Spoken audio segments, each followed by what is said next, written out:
Hello दोस्तों, नमस्ते, प्रणाम। आशा करती हूँ सब लोग बढ़िया होंगे। देखिए हमारे घर पे प्याज का बेहन है, खेत में लग रही है आज।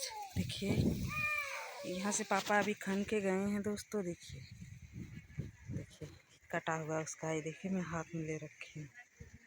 अभी आप लोगों को दिखाऊंगी जहाँ लग रही है वो वाली।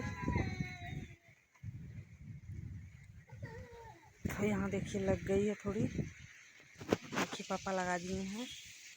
वो गाजर है, ये मिर्चा है, देखिए ऊपर पिस्ता है। इतना बड़ा बड़ा फल होगा।